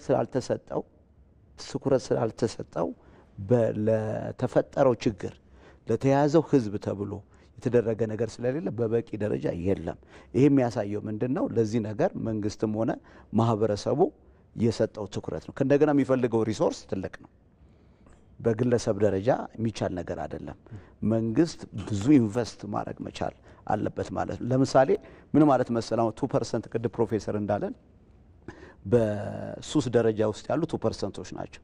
እነኚህን አክመን መመለስ አለብን ወደ ትክክለኛ ላይፋቸው፣ ወደ ሚሰሩበት፣ ወደ ሚማሩበት፣ ወደ ቤተሰቦቻቸው፣ ወደ ልጆቻቸው። እነኛውን የት ሄደው ይታከማሉ? አሁን ገንዘብ የሌለው ሰው የት ሄደው ይታከማል? እንደዚህ አይነት ትላልቅ ሪሃቢሊቴሽን ሴንተሮች ቢኖረን እነሱን እናክማለን። ከእንደገና ደግሞ እነኚህ ደግሞ 20%ዎች የተባሉት ደግሞ አሉ። እነሱ ደግሞ ወደዚህ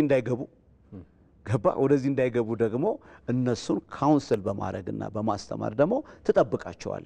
ይሄንን ካደረግን ከሰራን ቀደም ፕሮፌሰር በጣም የሚገርም ነገር ተናግሯል። እንትን አለ፣ እድል አለ፣ መለወጥ ይቻላል፣ መውጣት ይቻላል፣ መቀየር ይቻላል። ይሄንን ተስፋ ከያዘን እና የሚያስፈልገውን ነገር ምድር ላይ አውርደን ከሰራን በጣም ብዙ ለውጦችን ማድረግ እንችላለን። ግን በበቂ ደረጃ ትኩረት አልተሰጠውም።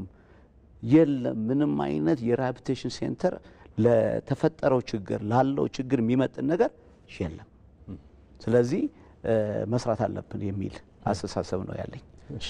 እንግዲህ በዚሁም ወደ መጠቃለያ ሀሳቦችን እንድንመጣ እንግዲህ በዋናነት እንደዚህ በተለይ ወደ ሱስ የሚወስዱ ህይወትን ሊያመሰቃቅሉ ወደሚችሉ ነገሮች ከመግባት በፊት ቀደም ብሎ እነዛ ነገሮች ማስወገድ ወይም ደግሞ ወደዛ እንዳይገቡ ወጣቶችም ይሁን ሌሎች አካላት የማይገቡበት ሁኔታ ቢፈጠር ጥሩ ነው። ከገቡ በኋላ ደግሞ ቀደም ሲል እንደተባለ እድሉ እንዳለ የሚያሳዩ ነገሮችን አይተናል። ምን ማድረግ ይቻላል? ቤተሰብ ምን ማድረግ ይችላል? ምናልባት ተጋላጭነቶቻቸውን ከመቀነስ አንጻር ልጆች አካባቢ፣ ሌሎች በዚህ ውስጥ ያሉ የማህበረሰብ አባላት፣ ሕክምና ላይ ያሉ ሰዎች እንደውም እንዴት ነው ይህን ነገር መከላከል የሚያደርሰውን ጉዳት መቀነስ የምንችለው ማለት እንችላለን? ፕሮፌሰር መሰረታዊ ጥያቄ ነው ይሄ። ምክንያቱም በጤና ሚኒስቴርም ሆነ በሕክምናው ሳይንስ የሚታመንበት አንድ መርህ አለ። መከላከል ከማከም ይበልጣል። መከላከል ከማከም የተሻለ ነው። ከወጪም አንጻር ከውጤታማነትም አንጻር ብዙዎቹ ችግሮች በእውነት ለመናገር የጤና ችግሮች ልንከላከላቸው የምንችላቸው ናቸው። በተለይ ሱስ ልንከላከለው የምንችለው ችግር ነው። የመከላከል ስራ የአንድ ሰሞን የወረት ስራ መሆን የለበትም። በእርግጥ ቅድም እንደጠቀስከው መከላከል የሚጀምረው ከቤተሰብ ነው። ቤተሰብ ልጆቹን በጥሩ ስነ ምግባር በጥሩ እሴት አንጾ የማሳደግ ኃላፊነት የወደቀበት ያው ቤተሰብ ስለሆነ የመጀመሪያው ኃላፊነት የቤተሰብ ነው። አንዳንድ ወላጆች አሁን እኔ አያለሁኝ ልጆች እንዳያምራቸው እያሉ ህጻናትን መጠጥ የማቅመስ ሁኔታዎች አሉ። ይሄ የሚደገፍ ነገር አይደለም እውነት ለመናገር። ሁለተኛ የእድሜ ገደቡን ማስታወስ ያስፈልጋል። ለምሳሌ በሀገራችን የአልኮልና የትንባሆ ህግ ከ4-5 ዓመት በፊት ወጥቷል። ያ በሚወጣበት ጊዜ ያው ብዙ ባለሙያዎች ተሳትፎ አድርገናል። በተለይ ተጋላጭ የሆኑትን የህብረተሰብ ክፍሎች ወጣቶችን አልኮል ከሚያስከትለው ችግር ለመጠበቅ በሚል የእድሜ ገደቡ ሁሉ በፊት 18 የነበረው ወደ 21 ከፍ እንዲል ተደርጓል። ስለዚህ በሀገራችን ህግ ከ21 ዓመት በታች የሆኑ ወጣቶች የአልኮል ይዘት ያላቸውን መጠጦች መጠቀም የተከለከለ ነው ማለት ነው። በፋብሪካ የሚመረቱ መጠጦች ይሄንን ክልከላ የሚገልጽ ጽሁፍ የጠርሙሱ ሽፋን ላይ ያስቀምጣሉ። 21 ፕላስ ይላል ማለት ነው። ምን ያህል ሰው ያንን አንብቦ እየተረዳው ነው አናቅም። ምን ያህል ሰው ግንዛቤው አለው አናቅም። ምክንያቱም 14-15 ዓመት እድሜ ያላቸው ወጣቶች መጠጥ ጠጥተው ሰክረው መንገድ ላይ ሲወድቁ አልፎ አልፎ የማይበት ሁኔታ አለ እኔ በምኖርበት አካባቢ እንኳን። ስለዚህ መጠጥ የሚሸጡ ሰዎችም በሌላው በሰለጠነው ዓለም የእድሜ ገደብ ከተደረገ ከዛ እድሜ በታች ለሆኑ ሰዎች መጠጥ አይሸጥም። ስለዚህ መጠጥ ነጋዴዎች ለወጣቶች መጠጥ ባለመሸጥ ሀገራዊ ኃላፊነታቸውም ይወጡ። ህጉንም ደግሞ ማውጣት ብቻ ሳይሆን በተለይ መጠጥ ነጋዴዎች ይህንን የእድሜ ገደብ እንዲያከብሩ መንግስት ህግ የማስከበር ስርዓቱን መስራት አለበት። አሁን ብዙ የሚወጡ ደንቦች እነዛን ደንቦች የሚተላለፉ ሰዎች ላይ የሚወሰዱ እርምጃዎች እና ያስከተሉት ውጤት በሪፖርት መልክ እናደምጣለን። እኛም እነዛን ደንቦች ጠብቀን ለመንቀሳቀስ ከቅጣት ለመዳን ጥረት ስናደርግ እናያለን። የወደፊት ትውልድ ተረካቢ የሆነውን ወጣት አእምሮ የሚመርዝ አልኮሆል ዝም ብሎ ያለ ገደብ ሲሸጥ ከ21 ዓመት በታች መሸጥ የተከለከለ ነው የሚለው ደንብ ለምንድን ነው የማይከበረው? እሱን ለሚተላለፉ ሰዎች ለምንድን ነው ቅጣት የማይጣለው የሚለውን ጥያቄ በዚህ አጋጣሚ ለማስተላለፍ እፈልጋለሁ። ምክንያቱም ትውልድን ማዳን ስለሆነ ማለት ነው። ቢያንስ ይችን ህግ እንኳን ማስከበር ብንችልና ወጣቶቻችንን እስከ 21 ዓመት የአልኮል ይዘት ያላቸውን መጠጦች እንዳይጠጡ ራሳችን ያወጣነውን ህግ በፓርላማ የወጣ ህግ ነው ባይዘው ይሄ ህግ ብናስከብረው ትውልድን ማዳን እንችላለን። በአዋቂነት እድሜ ያለው ደግሞ ከ21 ዓመት በላይ ያለው ደግሞ ዜጋ በእውቀት መመራት አለበት። የሚጎዳውን የሚጠቅመውን ማወቅ አለበት። እንግዲህ ምናልባት እነ ፓስተር አልኮል ፍሪ አገር ሊመኙ ይችላሉ።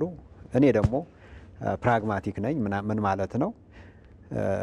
ከእውነታ ጠጋ ብዬ ማሰብ ነው የምፈልገው። ኢትዮጵያን አሁን ባለው ነባራዊ ሁኔታ ከአልኮል ነፃ ማድረግ ይቻላል ብዬ አላምንም እንደ ሀገር። ምክንያቱም ሰፊ ኢንቨስትመንት የተካሄደው በቢራ ኢንዱስትሪ ነው። በሀገራችን በአሁኑ ሰዓት በአመት 1.4 ቢሊዮን ሊትር ቢራ ነው የሚመረተው። ምናልባትም በሀገራችን ከሚመረተው የዘይት መጠን በላይ ነው የቢራ የነፍስ ወከፍ ድርሻችን 120 ሚሊዮን እንኳ ብንወስድ እያንዳንዱ ዜጋ 12 ሊትር ቢራ በነፍስ ወከፍ ይደርሰዋል ኢትዮጵያ ውስጥ በቢራ ደረጃ ብቻ ከወሰድን ማለት ነው 12 ሊትር በነፍስ ወከፍ ቢራ ይደርሰናል።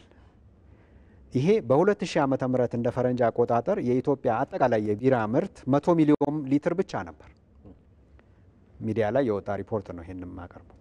ከ100 ሚሊዮን ሊትር በ25 ዓመት ውስጥ 1.4 ቢሊዮን ሊትር ነው የገባ ነው። ሰፊ የቢራ ምርት አለ። እንግዲህ ብዙ ኢኮኖሚያዊ ጉዳዮችን የሚነካ የብዙ ሰዎችን ህይወትም የሚነካ ጉዳይ ስለሆነ ሃርም ሪዳክሽን ላይ ብናተኩር አደጋ መቀነስ ላይ እስከ 21 ዓመት እድሜ ያላቸው ወጣቶች እንዳይጠጡ የቢራ ፋብሪካዎች ጠርሙሳቸው ላይ ምልክት አድርገዋል። ስለዚህ እነሱ ኃላፊነታችንን ተወጥተናል ነው የሚሉት። ቸርቻሪው ይሄንን ተግባራዊ እንዲያደርግ መንግስት ኃላፊነቱን እንዲወጣ አሳስባለሁ። ከዛ በተረፈ ደግሞ ትልቁ አደጋ እየመጣ ያለው ከባህላዊ መጠጦች በተለይ ካረቄ ነው። ምክንያቱም የአልኮልና የትንባሆ ህግ በሚወጣበት ጊዜ አንዱ የታክስ ሁኔታን ስለጨመረው የቢራ ምርቶች ሌሎችም በፋብሪካ የሚመረቱ የአልኮል መጠጦች ዋጋቸው በከፍተኛ ሁኔታ ጨምረዋል። ስለዚህ የሚቀመሱ ስላልሆኑ አሁን አንድ ቢራ ቢያንስ 50 ብር እስከ 100 ብር ነው የሚሸጠው። ወጣቶች ይሄንን ከፍለው መግዛት ስለማይችሉ ቁጥጥር የማይደረግበት አረቄ አገሩን ተቆጣጥሮታል። በአሁኑ ሰዓት በአዲስ አበባ ትልልቅ ሆቴሎች፣ ትልልቅ ሬስቶራንቶች የአበሻ አረቄ ነው የሚቀርበው እና ይሄ አንደኛ ምርቱ ሂደቱ ማይታወቅ፣ የአልኮል ይዘቱ በበቂ ማይታወቅ፣ የሚያስከትለው ጉዳት እጅግ አደገኛ የሆነ መጠጥ በሰፊው ያለ ቁጥጥር አገሩን የተቆጣጠረበት ሁኔታ አለ። ይሄ ኃይል ይገባዋል የሚል መልእክት ማስተላለፍ ፈልጋለሁ። እዚህ ላይ የምንጨምረው ካለ አጠራርገ ነገር ያው ፕሮፌሰር ሲናገር እንግዲህ 1.4 ቢሊዮን ቢራ ጠርሙስ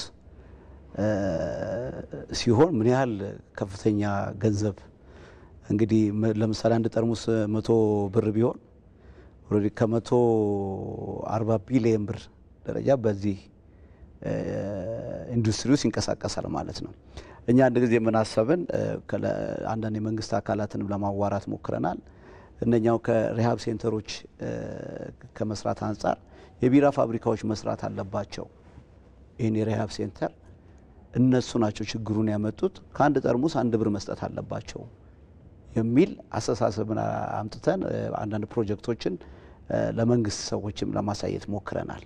ለምን በነሱ ችግር ስለሆነ ይሄ የመጣው እንግዲህ 1.4 ከሆነ 1 ብር እንኳን እነኚህ ሰዎች ለሪሃብ ሴንተር እነኚህ ፋብሪካዎች ቢሰጡ በ14ቱም ክልል ትላልቅ የሆኑ የሪሃቢሊቴሽን ሆስፒታሎችን ወይም ደግሞ የመለወጫ ቦታዎችን መስራት ይቻላል። ለምን ገንዘቡ ያለው እዛ ነው፣ ሀብቱ ያለው እዛ ነው። መንግስትም ብዙ የሚጠቀመው ከዚህ ነው። ስለዚህ ማህበረሰቡ ግን እየተጎዳ ነው። እነሱ ባመጡት የአልኮል እየተጎዳ ነው። ስለዚህ ማህበረሰቡን ለመጠበቅ የተጎዳውን ሰው ለመጠበቅ ሆስፒታል ያስፈልገናል፣ ሪሃቢሊቴሽን ሴንተሮች ያስፈልጉናል። ስለዚህ ሪሶርሱ የምንወስደው ከነሱ ነው። ስለዚህ ቢያንስ 1 ብር ከአንድ ጠርሙስ መንግስት ቢሰጥ ለዚህ ዓላማ በጣም በቀላሉና በጥቂት ጊዜ ውስጥ ትልቅ ነገር መስራትን ይቻላል ብዬ አምናለሁና ይሄም እንድትናገርልን ነው። መንግስት ከአንድ የቢራ ጠርሙስ 1 ብር ቢቆረጥ በቢሊየንስ ብር ይገኛል። ከዛ በየክልሉና በየከተማው አንዳንድ ትላልቅ ሪሃቢሊቴሽን ሴንተር ይኖራል ብዬ አምናለሁ። 2%ዎቹንም እዛ ቦታ ላይ ገብተው ታክመው ተለውጠው ነገ ሀገር የሚጠቅሙ ይሆናሉ። ስለዚህ የአልኮል ፋብሪካዎችም ማቆም አይቻልም ብሏል ፕሮፌሰር። ልክ ነው፣ ማቆም አንችልም፣ ግን ኃላፊነታቸውን ይወጣሉ። ከ21 ዓመት በኋላ ያለው ሰውዬ እውቀት ይኖረዋል፣ ማሰብ ይችላል። ተነግሮት የሚያውቀውንና የሚጠቅመውንና የማይጠቅመውን ነገር ለይቶ ይጠቀማል። ግን ችግሩን ይነገረዋል። የተጎዱት ግን 2%ዎቹ ግን ገብተው እነኚህ ሪሃቢሊቴሽን ሴንተር ውስጥ ታክመው መውጣት አለባቸው።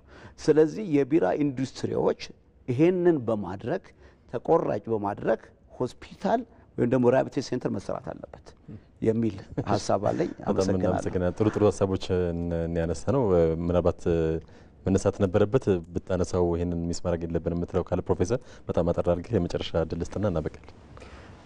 ሳልናገር ማለፍ የሌለብኝ ነገር በተለይ ደግሞ የወደፊቱን ትውልድ ከመጠበቅ አንጻር ነፍሰ ጡር ሴቶች የአልኮል ይዘት ያላቸውን መጠጦች በቤትም የሚሰራ ጠላም ቢሆን ጠጅም ቢሆን እንዲሁም ደግሞ በፋብሪካ የሚመረቱ አረቄም ቢሆን ዘመናዊውን የጎጆ ኢንዱስትሪ አበሻ አረቄን እና ቢራና ሌሎች የአልኮል መጠጦችን ፈጽሞ መጠጣት የለባቸውም። ከጥቂት ዓመታት በፊት ዘውዲቱ ሆስፒታል ነፍሰ ጡር ሴቶች ላይ ጥናት አድርገን ነበር። ከ105 የሚሆኑ ነፍሰ ጡር ሴቶች የአልኮል ይዘት ያላቸውን መጠጦች በእርግዝና ወቅት እየጠጡ እንደነበረ አረጋግጠናል። ይሄ እጅግ አደገኛና የሚወለደውን ሕፃን አእምሮ የሚጎዳ በመሆኑ የወደፊት ትውልድንም አደጋ ላይ የሚጥል ስለሆነ ሴቶች በእርግዝና ወቅት ምንም አይነት የአልኮል ይዘት ያላቸውን መጠጦች ከመጠቀም እንዲቆጥቡ ሙያዊ መልእክቴን ማስተላለፍ እፈልጋለሁ። አመሰግናለሁ። በጣም እናመሰግናለን ሁለታችሁም እንግዶቻችን። እንግዲህ በዋናነት ከሱስ ጋር የተያያዙ ነገሮችን በተለይ እዛ ውስጥ የገቡ ሰዎችን ቀደም ሲል ከተቻለ መከላከል ካልሆነ ደግሞ ተስፋ እንዳለና መውጣት እንደሚቻልም ቀደም ሲል በዚህ ፕሮግራም ለተመልካቾቻችን መልእክት አስተላልፈናል። ፕሮፌሰር ሰለሞን ተፈራ የአእምሮ ሕክምና ስፔሻሊስት እንዲሁም ደግሞ የሱስና ተያያዥ ጉዳዮች ደግሞ ባለሙያ ናቸው። እንዲሁም መጋቢ ኤልያስ ሸዋንግዛው ደግሞ ከአልኮል ነጻ ትውልድ በኢትዮጵያ ስራ አስኪያጅ ናቸው። ሁለታችሁም እንግዶቻችንን ከልብ እናመሰግናለን። ተመልካቾቻችን ጤናው ቤቶ ፕሮግራማችን ቀደም ሲል ከአልኮል መጠጥ ሱስ ጋር በተያያዘ በርካታ ጉዳዮችን ወደ እናንተ ሲያደርስ ቆይቷል። ስለነበረን ቆይታ እጅግ አድርገን እናመሰግናለን። ታሪኩ ታዬ ከመላ የስቱዲዮ ባለሙያዎች ጋር በጋራ መሆን አብሬያችሁ ቆይታ አድርጋለሁ። ጤና ይስጥልኝ።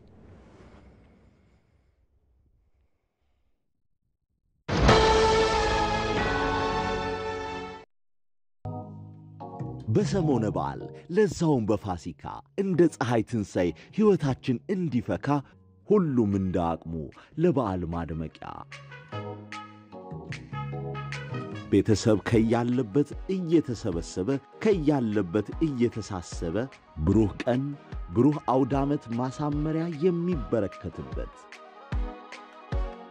በሌሎች ደስታ ውስጥ የእኛን ሐሴት የምናገኝበት መልካምነት በፍቅር ደምቆ የሚናኝበት በፍቅር ዋጋ በትህትና በቀና መንፈስ በአዲስ ምዕራፍ እንኳን ለብርሃነ ትንሣኤው በሰላም አደረሶ። የኦሮሚያ ህብረት ሥራ ባንክ